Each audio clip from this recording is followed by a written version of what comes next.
దేవుని పరిశుద్ధ నామములో మీ అందరికీ ప్రత్యేకమైన శుభములు అలాగనే ఆశీర్వాదములు కలుగునుగాక. టుడేస్ గాడ్స్ ప్రామిస్, ఈ రోజుకు సంబంధించిన దేవుని వాగ్దానం. అలాగనే మీ అందరికీ అడ్వాన్స్ హ్యాపీ క్రిస్మస్. దేవుని జన్మదినం పురస్కరించుకొని మనం చేస్తున్న వాక్య ధ్యానాలు. ఈరోజు యెషయా గ్రంథము 7వ అధ్యాయంలోని కొన్ని మాటలు మనం చదివితే 7వ అధ్యాయం 10, 11, 12, 13 కూడా, నీ దేవుడైన యెహోవా వలన సూచన అడుగుము. యెహోవా ఇంకనూ ఆహోజునకు ఇలాగ సెలవిచ్చానని చెబుతూ, నీ దేవుడైన యెహోవా వలన సూచన అడుగుము. అది పాతాళమంతా లోతైనా సరే, ఊర్ధ్వలోకమంతా ఎత్తైనా సరే అని చెప్పాడు దేవుడు. అందుకు ఆహాజు రాజు అంటాడు, నేను అడగను, యెహోవాను శోధింపనని చెప్పగా అతడు ఇలాగ చెప్పాను, దావీదు వంశస్థులారా వినండి, మనుషులను విసిగించుటకు చాలదనుకొని నా దేవుని కూడా విసిగింతురా. కాబట్టి ప్రభువే తానే ఒక సూచన మీకు చూపును.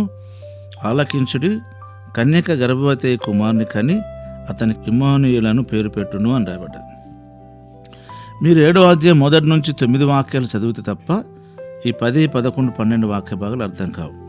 7వ అధ్యాయంలోని వాక్యాలు ఏంటంటే, ఇశ్రాయేల్ రాజు, అలాగనే సిరియా రాజు, అలాగనే రెమెల్యా కుమారుడైన పెకహు, వీరు ముగ్గురు కూడా ఈ యూదా రాజైన ఆహాజు మీదకి దండెత్తడానికి ప్రయత్నం చేస్తూ ఆ యూదా బెత్లెహేంను ఆక్యుపైడ్ చేసుకోవడానికి ప్రయత్నం చేస్తున్నారని ఈ లేఖనం చెబుతుంది. 4వ వాక్యం గమనిస్తే, భద్రము సుమి, నిమ్మలించుము, పొగరాజుచున్న ఈ 2 కొరకంచు కొనలకు, అనగా రెజీమును సిరియనులు రెమల్యా కుమారుడును అనువారి కోపాగ్నికి జడియకము, నీ గుండె అవ్యనీయకము. సిరియనులు ఎఫ్రాయిమును రెమల్యా కుమారుడు నీకు కీడు చేయవాలని ఆలోచించుచు మనం యూదా దేశం మీదకి పోయి దాని జనులను భయపెట్టి దాని ప్రాకారములను పడగొట్టి టబాయిలను వాని కుమారుని దానికి రాజుగా నియమించేదామని రండని చెప్పుకునిరి. అయితే ప్రభువైన యెహోవా ఇలా సెలవిచ్చున్నాడు, ఆ మాట నిలవదు, జరగదు అని. అంటే 3 దేశాల ఈ రాజులు యూదా దేశపు మీదకి దండెత్తి ఆహాజును, ఆ ప్రజలను, ఆ దేశాన్ని కైవసం చేసుకోవాలనే ఒక దుర్బుద్ధి కలిగి ఉన్న వీరి విషయంలో దేవుడు అంటాడు, అది జరగదు, అది నిలవదు అంటున్నాడు. ఆ మాట, వాళ్ళు చెప్పే మాటలు నిలవవు, అది జరగవు అని చెప్పి సూచన అడుగుమన్నాడు ఆహాజు రాజును. అంటే వాళ్ళు ఆ దేశంను ఆక్యుపైడ్ చేసుకోవడానికి దేవుడు చెప్పిన మాట పట్ల ఆహాజు ఒక సూచనను తెలుసుకోమన్నాడు. ఊర్ధ్వలోకమంతా ఎత్తైన, పాతాళమంతా లోతైన. అంటే అంత కష్టమైన, బాధ, భయంకరమైన పరిస్థితిలోనైనా దేవుడు నీకు సహాయకుడిగా ఉంటాడని